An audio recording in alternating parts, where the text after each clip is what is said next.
भारत ने इंग्लैंड के अंदर दूसरे टेस्ट मैच में शिकस्त देकर सीरीज को 1-1 से बराबर कर दिया है। मुझे आप एक बात बताइए, इस वक्त हमारी टीम में कौन है जायसवाल जैसा यंगस्टर? हमारी टीम में कौन है जो शुभमन गिल की तरह परफॉर्म कर रहा है? जो maturity of the young players है ना, इंडियन बैट्समैन, वो बड़े अच्छे लगते हैं मुझे। मुझे लगता है कि इनमें क्रिकेट की समझ बहुत है और एक दूसरे से बात भी करते हैं, और एट द सेम टाइम हमारा क्यों एक स्टैंडर्ड का फर्क नजर आता है? देखिए, बेसिकली हमारी बेस अच्छी नहीं है। देखो, मुझे भी लगता है कि फाइनेस्ट बैटिंग लाइनअप जो है हिंदुस्तान की मुझे नजर आ रही है, और आई रियली थिंक कि Hindustan is being a top class world side. तो ये होता है एक जज्बा, एक टीम, जो हमें बार बार बोलना पड़ जाता है, पता नहीं एक बोलना पड़ता है, मजबूरी है कि हमें ये चीज अपनी टीम में नजर नहीं आती। बासित भाई, ये this is the good thing about this Indian team ना, जो कि जैसे अभी कामरान ने कहा ना कि आपको एक दो लगेंगे मेन स्टार्स ना, जैसे गिल है, no doubt unbelievable performance, Siraj ने पिछले उसमें इतने क्रिटिसिज्म होने के बाद ऐसी शानदार परफॉर्मेंस, आकाश पहले मैच हारने के बाद टीम में आता है तो वैसी नजरें उसमें कि भाई ये क्या टॉप है, तो वो परफॉर्मेंस, तो ये तो मेन हो गए। लेकिन इसके बाद आप देखें, जडेजा को देखें, जायसवाल को देखें, पंत को देखें, केएल राहुल को देखें, सबकी परफॉर्मेंस, सबका कंट्रीब्यूशन अनबिलीवेबल। राजीव, इसमें आप ये देखो, परफॉर्मेंस तो सबको पता है, हमें भी पता है, आपको भी पता है, कामी को पता है, उन्हें भूख कितनी है, वो हंगरी कितने हैं। पहला टेस्ट मैच अच्छा परफॉर्म करने के बाद, हारने के बाद कमबैक करना बड़ा मुश्किल काम होता है, और आप प्रीमियम बॉलर भी ना हो। बैटिंग में सारे बैट्समैनों को भूख है, हालांकि रेड्डी भी आउट हुआ है, जल्दी आउट हुआ है, जडेजा पहले टेस्ट मैच में आउट हुआ, उसने दोनों इनिंग्स में परफॉर्म कर दिया, गिल दोनों इनिंग्स में, जायसवाल पहले इनिंग्स में सेंचुरी रह गई उसकी, दूसरी बारी में भी अच्छा खेला था, बॉल बहुत अच्छा हो गया। करो ना, थोड़ा मिस्टेक कर रहा है टेक्निकली, उसका सीधा पाव मूव नहीं हो रहा है, वो बहुत लंबा प्रोग्राम हो जाएगा। इसी तरह बॉलर भी हंगरी है। तो ये होता है एक जज्बा, एक टीम, जो हमें बार बार बोलना पड़ जाता है, पता नहीं एक बोलना पड़ता है, मजबूरी है कि हमें ये चीज अपनी टीम में नजर नहीं आती, अपना अपना नजर आता है। बासित भाई, मैं आपको थोड़ी आपकी बात को बढ़ा दूं, जैसे आपने नीतीश की बात की है ना, वो कितने 2-3 ढाई ओवर के बाद इनिंग्स डिक्लेयर हो गई थी। क्या उसने आके ये सोचा कि मैं नेट आउट चला जाऊं? उसने पहला बॉल ही सामने बड़ी हिट मारने गया। जब टीम में ऐसे प्लेयर्स हो ना कि टीम के लिए खेलें, टीम को पहले सोचे कि टीम को क्या फायदा होना चाहिए, टीम के लिए हमने परफॉर्म करना, अपने लिए नहीं करना, वो टीमें कामयाब होती है, वो सिस्टम कामयाब होते हैं। तो यही उनकी कामयाबी है कि वो कोई भी इस टीम में, आप देखिए यंग टीम में कोई भी ऐसा लड़का नहीं है जो नजर आ रहा हो कि अपने लिए खेल रहा है, वो नेट आउट चला जाए, टीम के लिए कर रहे हैं। तो यही मेरे ख्याल से उनकी कामयाबी है। यहाँ मेरा बड़ा इंपॉर्टेंट सवाल है दोनों से, बासित भाई आपसे शुरू करता हूँ। हम कहने को तो ना कह देते हैं कि हमारी टीम में ऐसा नहीं है, हमारी टीम में वैसा नहीं है। राइट नाउ तो प्रॉब्लम स्किल की है ना। मुझे आप एक बात बताइए, इस वक्त हमारी टीम में कौन है जायसवाल जैसा यंगस्टर? हमारी टीम में कौन है जो शुभमन गिल की तरह परफॉर्म कर रहा हो? हमारी बासित भाई आप कंटिन्यू करें, मेरे उसका नेट मेरे ख्याल से चला गया। वो अभी फौरन आ जाएगा जल्दी से, वो ये भी बड़ा हंगरी है, देखो आ गया नहीं तो मैं कह रहा हूं कि हमारी टीम में ये मिसिंग है ना, लड़के ही ऐसे नहीं है ना, तो हम कैसे एक्सपेक्ट कर सकते हैं? नजीब भाई, कल टीम अनाउंस होनी है, ये वाला सवाल लिख लो, कल डिटेल में बात करूंगा। सिर्फ छोटी सी एक बात कहूंगा, आप दोनों से सवाल पूछते हैं ना, जो भी आपके मन में होता है, माइंड में होता है, क्या पाकिस्तान की टीम को किसी ने मना करा हुआ है कि ये प्रैक्टिस ना करो, ये अपनी स्किल डेवलप ना करो? क्या फ्री पे खेलते हैं, पैसे नहीं मिलते? क्या प्रोफेशनल नहीं है? किसने मना करा हुआ है? इस पर बहुत लंबी बात होगी, इसका जवाब कल दूंगा। क्या मेरा पॉइंट ये है कि ये तो फिर बांग्लादेश के लिए भी है ना, ये तो फिर बांग्लादेश के लिए भी है, सारी टीमों के लिए है। लेकिन मैं ये कह रहा हूं हमारा टैलेंट वैसा नहीं आ रहा। तो भाई आपने वैल्यू बनाई है, नेपाल ये बात है, जैसी टीम है, वेस्ट इंडीज जैसी टीम है, ये तो आपने वैल्यू बनाई है। बासित भाई थोड़ी सी मैं बात कर दूं, बासित भाई ठीक है कल बताएंगे। तो मैं पहले बता दूं कि हमारी नाकामी क्या है, क्यों नहीं हम मैच कर रहे हैं इंडियंस को। इंडियन कभी हमें मैच कर रहे होते थे, सोचते होते थे हमने जैसे परफॉर्मेंस करके दिखानी है, हमेशा शारजा में जाके जीत जाते थे, इंडिया में जाके जीत जाते थे, हमारे बड़े प्लेयर टेस्ट सीरीज जीत के आ जाते थे, हम लोग भी उसमें से रहे, हम जीत के आए हैं। देखिए, सबसे बड़ी बात है, आपकी स्किल उस वक्त बेहतर होती है जब आप क्रिकेट खेले, आप लंबी क्रिकेट खेले, आपने फॉर्मूला बनाया हुआ T20, आपने वैल्यू दी हुई T20 को, जब वो बेहतर हो, उसमें ना आपकी टांग सही है, ना फुटवर्क सही है, ना बैट्समैन कैसे आने चाहिए, हेड पोजीशन कैसी आनी चाहिए, एल्बो कहां पे होनी चाहिए, ये कहां पे चीजें होती है T20 में। टेस्ट तो लंबी क्रिकेट में होती है ना। जब तक आप अपने प्लेयरों को डोमेस्टिक नहीं खिलाएंगे, वो 8-8, 10-10, 100 करके आए, हमारी तरह 140 करके नहीं आए टीम में, जो हमने T20 से सिलेक्शन की। वो अंडर 19 वर्ल्ड कप खेला है, रणजी ट्रॉफी में जाकर उसने 7-8 किए हैं, फिर आया ये गिल भी, जायसवाल भी, बाकी लड़के भी। तो इस जैसा प्रोसेस, इस जैसा सिस्टम लाना चाहिए, जो मैं 6-7 साल से कह रहा हूं। जो ये टीम की कामयाबी यही है कि वो शॉर्टकट रास्ते से आप लड़कों को नहीं लेके आते, प्रोसेस के जरिए। अब आप इसलिए इंडियंस की कामयाबी अब देखें, इंग्लैंड में जाके ऐसी परफॉर्मेंस दिखाना किसी टीम ने दिखाई है? जीते जरूर है, लेकिन ऐसा डोमिनेट करना कि इंग्लैंड टीम को करीब ना आने दें, ये किस टीम ने किया है? इस खिते की टीम मुझे बताए ना। सही बात है बासित भाई, जो मैं बात कर रहा था ना कि उनका यंगस्टर आता है वो रेडी। अब हम इतनी आकाशदीप की बात कर रहे हैं, तारीफ कर रहे हैं, 8वां टेस्ट मैच है यार। 8वां टेस्ट मैच होता क्या है जिसमें वो इस तरह की बॉलिंग कर रहा है? 20 टेस्ट मैच है जायसवाल के और 52 से ऊपर का उसका एवरेज हो गया है। मतलब ये इनके यंगस्टर जिम्मेदारी लेते हैं, अपने ऊपर प्रेशर लेके खेलते हैं। हमारा तो ये होता है कि जब सीनियर प्लेयर जाता है हमारा यंगस्टर एक्सपोज हो जाता है। जब तक हमारे बड़े नाम टीम में रहते हैं वो चलते हैं, जब बड़े नाम जाते हैं तो वो तो एक्सपोज होना शुरू हो जाता है। नजीब, एक बात कह दूं, आपने आकाशदीप की बात की है ना, आप आकाशदीप के 38 मैच है फर्स्ट क्लास के टेस्ट क्रिकेट खेलने से पहले, आप कैसे बात कर सकते हैं? और उसके बाद फर्स्ट क्लास के जायसवाल के 39 मैचेस हैं, फिर आया वो टेस्ट क्रिकेट में। मैं ये बात ही नहीं कर रहा, हमारे यहाँ भी बॉलिंग मैं वही आपसे कह रहा हूं, हमारे तो बैट्समैन चले, आप बॉलर निकाल देना, हमारे यहाँ T20 के बेस पे सब कुछ हो रहा होता है। जो खेले में भी है ना, उनके अंदर भी ऐसा रिजॉल्व, ऐसा कमिटमेंट, ऐसा वो नहीं नजर आता। जब आपकी टीम में मैच विनर 8-8 होंगे ना, 9-9 होंगे, कंपटीशन होगा, तो फिर ऐसे ही मैच विनर बनेंगे। जब आपकी टीम में होगा एक, बाकियों को साइडलाइन कर देंगे, टीम से बाहर कर देंगे, सियासत की नजर कर देंगे ना, तो फिर वो क्या कहते हैं, वो जंगल का राजा एक ही, फिर वो क्या मिसाल है, वैसी नजर आ जाएगी ना। बासित भाई, मैं क्योंकि आप ऑब्वियसली आप दोनों डोमेस्टिक क्रिकेट पे भी आपकी बड़ी नजर होती है। अब हमारे यहाँ अगर लेट से हम बात करते हैं कामरान गुलाम की, ठीक है, वो तो खेला है ना, बहुत ठीक ठाक परफॉर्मेंसेज है, सब कुछ है। क्या वो इस तरह से आके ऐसी क्रिकेट खेल सकता है जैसे जायसवाल खेल रहा है, ये सारे खेल रहे हैं? हमारा क्यों एक स्टैंडर्ड का फर्क नजर आता है? देखिए बेसिकली हमारी बेस अच्छी नहीं है। देखो हम्म। मैं बेस किस तरह आइडेंटिफाई करूं कि जो एक खेलने का तरीका होता है ना, एक बॉल को मैं इस तरह समझा रहा हूं, हमारे एवरेज प्लेयर है, हमारे क्वालिटी प्लेयर नहीं है। एक बॉल को 4 जगह खेलना, कि अगर बॉलर ने यहाँ बॉल करी तो हमारा बैट्समैन मोहताज होता है, वो दूसरी जगह नहीं खेल पाता। हमारे जो एक्स्ट्रा ऑर्डिनरी प्लेयर होते हैं ना, वो एक बॉल को 4 जगह खेलते हैं। एक तो बस इधर बैठा हुआ है कि अगर इधर फील्डर लिया तो इधर मार दिया, इधर है तो इधर मार दिया। आजकल के बच्चों में गट्स ही नहीं है। मुझे कितनी दफा इंग्लैंड आई थी, उन्होंने छतरी बना दी थी क्लोज फील्डर, कोई ऊपर से ही नहीं मार रहा था। मैं देख के हैरान होता था कि यार ये क्या फील्ड है, इसमें तो निकल के टैप करो, चौका छक्का आसानी से हो जाता है। हमारे वालों का दिल जो है ना, दिल छोटा है, और कमजोर हो गया है। हमारे फ्री हैंड थे, जबरदस्त किस्म की जीत ली है और उसका सेहरा जाता है सीधा सीधा कप्तान शुभमन गिल पे। उन्होंने जबरदस्त बल्लेबाजी की है और दूसरा इसमें 2-3 हीरो इसके अंदर बनते हैं। ओवरऑल अगर आप बात करें, अगर इंडियन पर्सपेक्टिव में आप बात करते हैं तो शुभमन गिल ऑफ कोर्स बड़ी जबरदस्त बल्लेबाजी की उसने। और दूसरी तरफ मुझे लगता है आकाशदीप ने, ये ब्लेसिंग इन डिस्गाइज हुआ इंडिया के लिए कि आकाशदीप आकर खेले, क्योंकि बुमराह नहीं थे तो आकाशदीप को खिलाया गया, उन्होंने परफॉर्म कर दिया। पहले इनिंग के अंदर जबरदस्त बॉलिंग की, दूसरे में तो कमाल बॉलिंग की। दूसरे इनिंग के अंदर आप उनके शिकार देखिए, बड़े बड़े के नाम मैं लूंगा, दूसरों को नहीं ले रहा। बेन डकिट को दोनों इनिंग में आउट किया, पोप को उन्होंने आउट किया, जॉय रूट को किया, हैरी ब्रूक को किया। ये 4 लगातार विकेटें जैसे डकिट की, पोप की, जॉय रूट की और हैरी ब्रूक की इसने लिए हैं। फिर स्मिथ को, जिसने पहली इनिंग में भी जबरदस्त बैटिंग की, दूसरे में भी जबरदस्त बैटिंग की है, उसको भी आकाशदीप ने आउट किया। तो ये मतलब एक खास डिफरेंस डाला। और इसके अलावा पहली इनिंग की बात करें तो उसके अंदर भी आकाशदीप ने जबरदस्त बॉलिंग की है, उसमें भी बेन डकिट को इन्होंने आउट किया, दोनों इनिंग में बेन डकिट को आउट किया, पोप को इन्होंने आउट किया, और इसके अलावा हैरी ब्रूक को भी दोनों इनिंग के अंदर इसी ने आउट किया।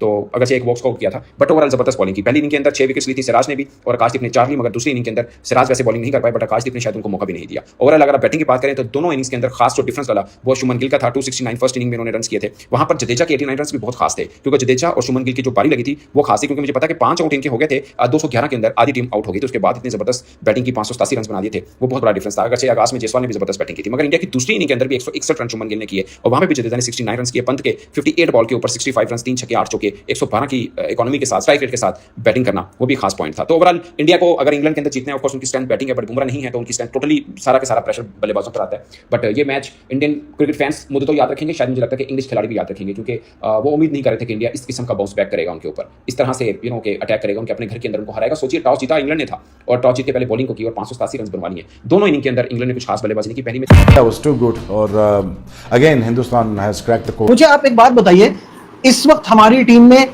कौन है जायसवाल जैसा यंगस्टर? हमारी टीम में कौन है जो शुभमन गिल की तरह परफॉर्म कर रहा है? जो maturity of the young players है ना, इंडियन बैट्समैन, वो बड़े अच्छे लगते हैं मुझे। मैं ये लगता है कि इनमें क्रिकेट की समझ बहुत है और एक दूसरे से बात भी करते हैं, और एट द सेम टाइम हमारा क्यों एक स्टैंडर्ड का फर्क नजर आता है?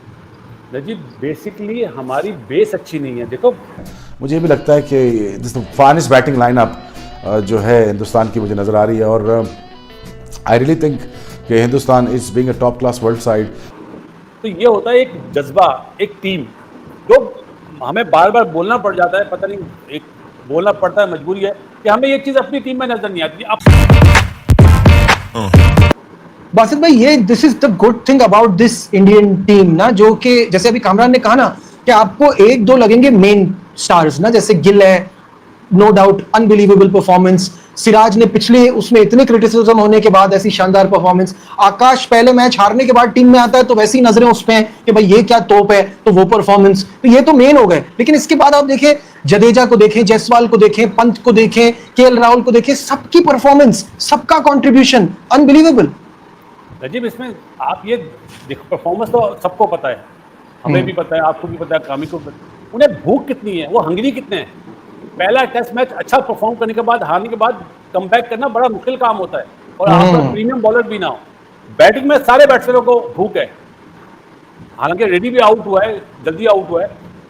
जडेजा पहले टेस्ट मैच में आउट हुआ, उसने दोनों इनिंग्स में परफॉर्म कर दिया। गिल दोनों इनिंग्स में, जायसवाल पहले इनिंग्स में सेंचुरी रह गई उसकी, दूसरी बारी में भी अच्छा खेला था, बॉल बहुत अच्छा हो गया। करुण नायक थोड़ा मिस्टेक कर रहा है, टेक्निकली उसका सीधा पाँव मूव नहीं हो रहा है, वो बहुत लंबा प्रोग्राम हो जाएगा।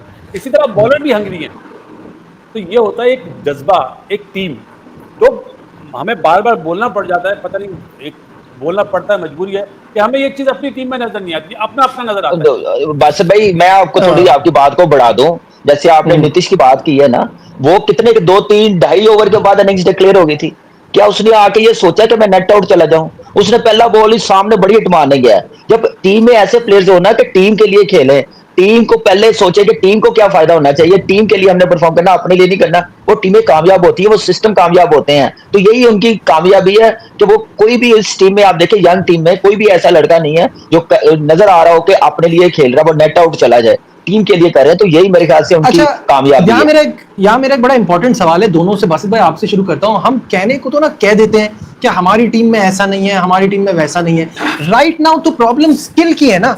मुझे आप एक बात बताइए, इस वक्त हमारी टीम में कौन है जायसवाल जैसा यंगस्टर? हमारी टीम में कौन है जो शुभमन गिल की तरह परफॉर्म कर रहा हो? हमारी बस भाई आप कंटिन्यू करें, मेरे उसका नेट मेरे ख्याल से चला गया। वो अभी फौरन आ जाएगा जल्दी से, वो ये भी बड़ा हंगरी है, देखो आ गया नहीं तो मैं कह रहा हूं कि हमारी टीम में ये मिसिंग है ना, लड़के ये ऐसे नहीं है ना, तो हम कैसे एक्सपेक्ट कर सकते हैं? नजीब भाई कल टीम अनाउंस होनी है, सही है? ये वाला सवाल लिख लो, इंशाल्लाह डिटेल में बात करूंगा। सिर्फ छोटी सी एक बात कहूंगा, आप दोनों से सवाल पूछते हैं ना, जो भी आपके मन में होता है, माइंड में होता है, क्या पाकिस्तान की टीम को किसी ने मना करा हुआ है कि ये प्रैक्टिस ना करो, ये अपनी स्किल डेवलप ना करो? क्या फ्री पे खेलते हैं, पैसे नहीं मिलते? क्या प्रोफेशनल नहीं है? किसने मना करा हुआ है? इस पर बहुत लंबी बात होगी, इसका जवाब कल दूंगा। यार मेरा पॉइंट ये है कि ये तो फिर बांग्लादेश के लिए भी है ना, ये तो फिर बांग्लादेश के लिए भी है, सारी टीमों के लिए है। लेकिन मैं ये कह रहा हूँ हमारा टैलेंट वैसा नहीं आ रहा। तो भाई आपने वैल्यू क्या बनाई हुई है? नेपाल ये बात है ना, जैसी टीम है, वेस्ट इंडीज जैसी टीम है, ये तो आपने वैल्यू बनाई हुई है। बासित भाई थोड़ी सी तो डरते हो। मैं बात कर दूं, आप बासित भाई ठीक है कल बताएंगे, तो मैं पहले बता दूं कि हमारी नाकामी क्या है। क्यों नहीं हम मैच कर रहे हैं इंडियंस को? इंडियन कभी हमें मैच कर रहे होते थे, सोचते होते थे हमने इन जैसा ही परफॉर्मेंस करके दिखानी है, हमेशा शारजा में जाके जीत जाते थे, इंडिया में जाके जीत जाते थे, हमारे बड़े प्लेयर टेस्ट सीरीज जीत के आ जाते थे, हम लोग भी उसमें से रहे, हम जीत के आए हैं। देखिए सबसे बड़ी बात है, आपकी स्किल उस वक्त बेहतर होती है जब आप क्रिकेट खेलें, आप लंबी क्रिकेट खेलें। आपने फॉर्मूला बनाया हुआ T20, आपने वैल्यू दी हुई T20 को कि वो बेहतर हो, उस पे ना आपकी टांग सही है, ना फुटवर्क सही है, ना बैट्समैन कैसे आने चाहिए, हेड पोजीशन कैसी आनी चाहिए, एल्बो कहां पे होनी चाहिए, ये कहां पे चीजें होती है T20 में? टेस्ट तो लंबी क्रिकेट में होती है ना। जब तक आप अपने प्लेयरों को डोमेस्टिक नहीं खिलाएंगे, वो 8-8, 10-10, 100 करके आए, हमारी तरह 140 करके नहीं आए टीम में। जो हमने T20 से सिलेक्शन की, वो अंडर 19 वर्ल्ड कप खेला है, रणजी ट्रॉफी में जाके उसने 700-800 किए हैं, फिर आए हैं ये गिल भी, जायसवाल भी, बाकी लड़के भी। तो इस जैसा प्रोसेस, इस जैसा सिस्टम लाना चाहिए, जो मैं 6-7 साल से कह रहा हूं। जो ये टीम की कामयाबी यही है कि वो शॉर्टकट रास्ते से आप लड़कों को नहीं लेके आते, एक प्रोसेस के जरिए। अब आप इसलिए इंडियंस की कामयाबी अब देखें, इंग्लैंड में जाके ऐसी परफॉर्मेंस दिखाना किसी टीम ने दिखाई है? जीते जरूर हैं, लेकिन ऐसा डोमिनेट करना कि इंग्लैंड टीम को करीब ना आने दें, ये किस टीम ने किया है? इस खिते की टीम मुझे बताएं ना। सही बात है बासित भाई। जो मैं बात कर रहा था ना कि उनका यंगस्टर आता है वो रेडी। अब हम इतनी आकाशदीप की बात कर रहे हैं, तारीफ कर रहे हैं, 8वां टेस्ट मैच है यार। 8वां टेस्ट मैच होता क्या है जिसमें वो इस तरह की बॉलिंग कर रहा है? 20 टेस्ट मैच है जायसवाल के और 52 से ऊपर का उसका एवरेज हो गया है। मतलब ये इनके यंगस्टर जिम्मेदारी लेते हैं, अपने ऊपर प्रेशर लेके खेलते हैं। हमारा तो ये होता है कि जब सीनियर प्लेयर जाता है हमारा यंगस्टर एक्सपोज हो जाता है। जब तक हमारे बड़े नाम टीम में रहते हैं वो चलते हैं, जब बड़े नाम जाते हैं तो वो तो एक्सपोज होना शुरू हो जाता है।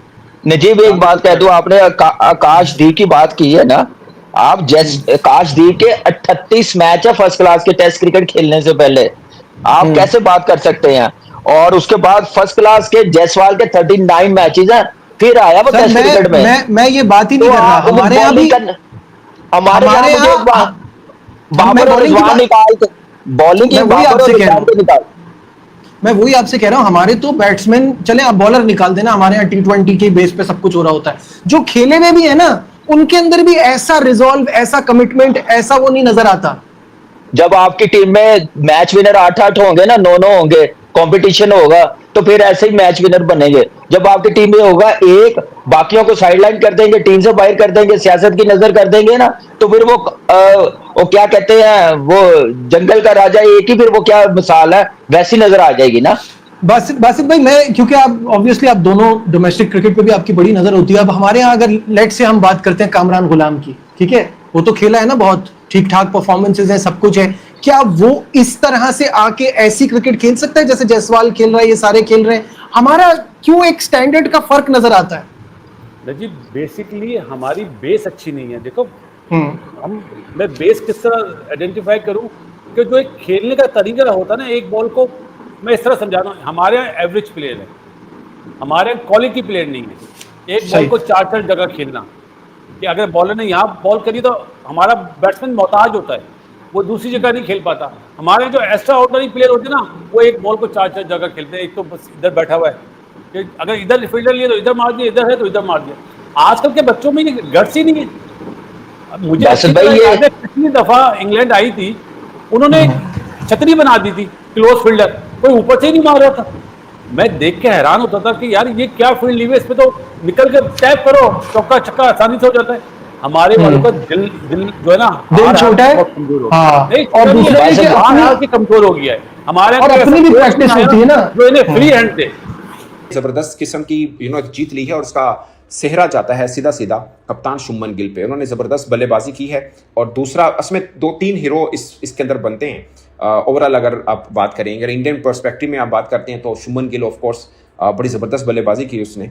और दूसरी तरफ मुझे लगता है आकाशदीप ने, ये ब्लेसिंग इन डिस्गाइज हुआ इंडिया के लिए कि आकाशदीप आकर खेले हैं, क्योंकि बुमराह नहीं थे तो आकाशदीप को खिलाया गया, उन्होंने परफॉर्म कर दिया। पहले इनिंग के अंदर ज़बरदस्त बॉलिंग की, दूसरे में तो कमाल बॉलिंग की। और दूसरे इनिंग के अंदर आप उनके शिकार देखिए, बड़े बड़े के नाम मैं लूँगा, दूसरों को नहीं ले रहा। बेन टकिट को दोनों इनिंग में आउट किया, पोप को उन्होंने आउट किया, जॉय रूट को किया, हैरी ब्रूक को किया। ये 4 लगातार विकेटें जैसे डकिट की, पोप की, जॉय रूट की और हैरी ब्रू की इसने लिए हैं। फिर स्मिथ को, जिसने पहली इनिंग में भी ज़बरदस्त बैटिंग की, दूसरे में भी ज़बरदस्त बैटिंग की है, उसको भी आकाशदीप ने आउट किया। तो ये मतलब एक खास डिफरेंस डाला। और इसके अलावा पहली इनिंग की बात करें तो उसके अंदर भी आकाशदीप ने ज़बरदस्त बॉलिंग की है।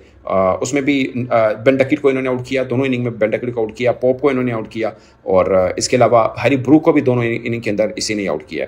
तो अगरचे एक वॉक्स को आउट किया था, बट ओवरऑल ज़बरदस्त बॉलिंग की। पहली इनिंग के अंदर 6 विकेट्स ली थी सिराज ने भी और आकाशदीप ने 4 ली, मगर दूसरी इनिंग के अंदर सिराज वैसे बॉलिंग नहीं कर पाए, बट आकाशदीप ने शायद उनको मौका भी नहीं दिया। ओवरऑल अगर आप बैटिंग की बात करें तो दोनों इनिंग्स के अंदर खास जो डिफरेंस डाला वो शुभमन गिल का था। 269 फर्स्ट इनिंग में उन्होंने रन किए थे। वहाँ पर जडेजा के 89 रन भी बहुत खास थे, क्योंकि जडेजा और शुभमन गिल की जो बारी लगी थी वो खास थी, क्योंकि मुझे पता कि 5 आउट इनके हो गए थे 211 के अंदर, आधी टीम आउट हो गई थी। उसके बाद इतनी ज़बरदस्त बैटिंग की, 587 रन बना दिए थे, वो बहुत बड़ा डिफरेंस था। अगरचे आगाज में जायसवाल ने भी ज़बरदस्त बैटिंग की थी, मगर इंडिया की दूसरी इनिंग के अंदर भी 161 रन शुभमन गिल ने किए और वहाँ पे भी जडेजा ने 69 रन किए। पंत के 58 बॉल के ऊपर 65 रन, 3 छक्के 8 चौके, 112 की इकोनॉमी के साथ, स्ट्राइक रेट के साथ बैटिंग करना, वो भी खास पॉइंट था। तो ओवरऑल इंडिया को अगर इंग्लैंड के अंदर जीतने, ऑफ कोर्स उनकी स्ट्रेंथ बैटिंग है, बट बुमराह नहीं है तो उनकी स्ट्रेंथ टोटली सारा के सारा प्रेशर बल्लेबाजों पर आता है।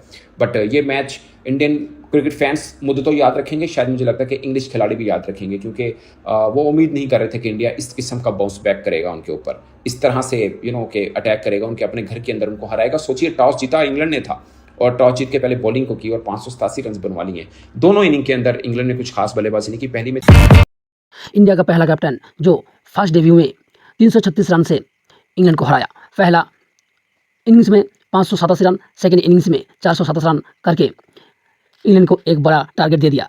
लास्ट तक इंग्लैंड फर्स्ट इनिंग्स में 207 एंड सेकेंड इनिंग्स में 271 रन करके 336 रन से इंडिया जीत गया लास्ट तक।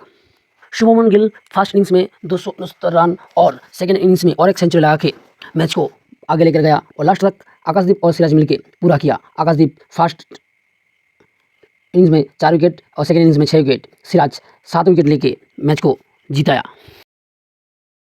ऋषभ पंत 42 बॉले 25 रन, नीतीश कुमार रेड्डी 1 रन, जाडेजा 137 बॉले 89 रन, वाशिंगटन सुंदर 103 बॉले 42 run, Akashdeep 6 run, Siraj. Indian second innings से 28 रन করে জয়সওয়াল, কেএল রাহুল 55, অরুণ নায়ার 26, শুভমন গিল 161 রান করে, Rishabh Pant 65 run, Jadeja 69 run, Nitish Kumar Reddy 1 run, সুন্দর 12 রান। অন্যদিকে ইংল্যান্ড করে প্রথম ইনিংসে 407 রান করে এবং দ্বিতীয় ইনিংসে স্মিথ 88 রানের বড় বাড়ি খেলে আর তেমন কেউ বড় রানের বাড়ি খেলতে পারে না। লাস্ট পর্যন্ত ম্যাচের পরাজয় ঘটে, 336 রানের পরাজয় ঘটে इंग्लैंड। हाई फ्रेंड, मैं पोल्टू और आप लोग देख रहे हैं मेरा यूट्यूब चैनल हर्षाटेक 1991 सबको स्वागत करता हूं। वीडियो अच्छा लगा तो चैनल को फटाफट लाइक, कमेंट, शेयर और सब्सक्राइब करके चैनल के साथ जुड़े रहना और वीडियो पाने के लिए चैनल को सब्सक्राइब करके जुड़े रहना मेरा यूट्यूब चैनल के साथ। शुभमन गिल नया कैप्टन इंग्लैंड में जाकर इंग्लैंड को घसीट के हराया। जो बड़ा बड़ा लेजेंड नहीं कर पाया वो शुभमन गिल कर दिखाया।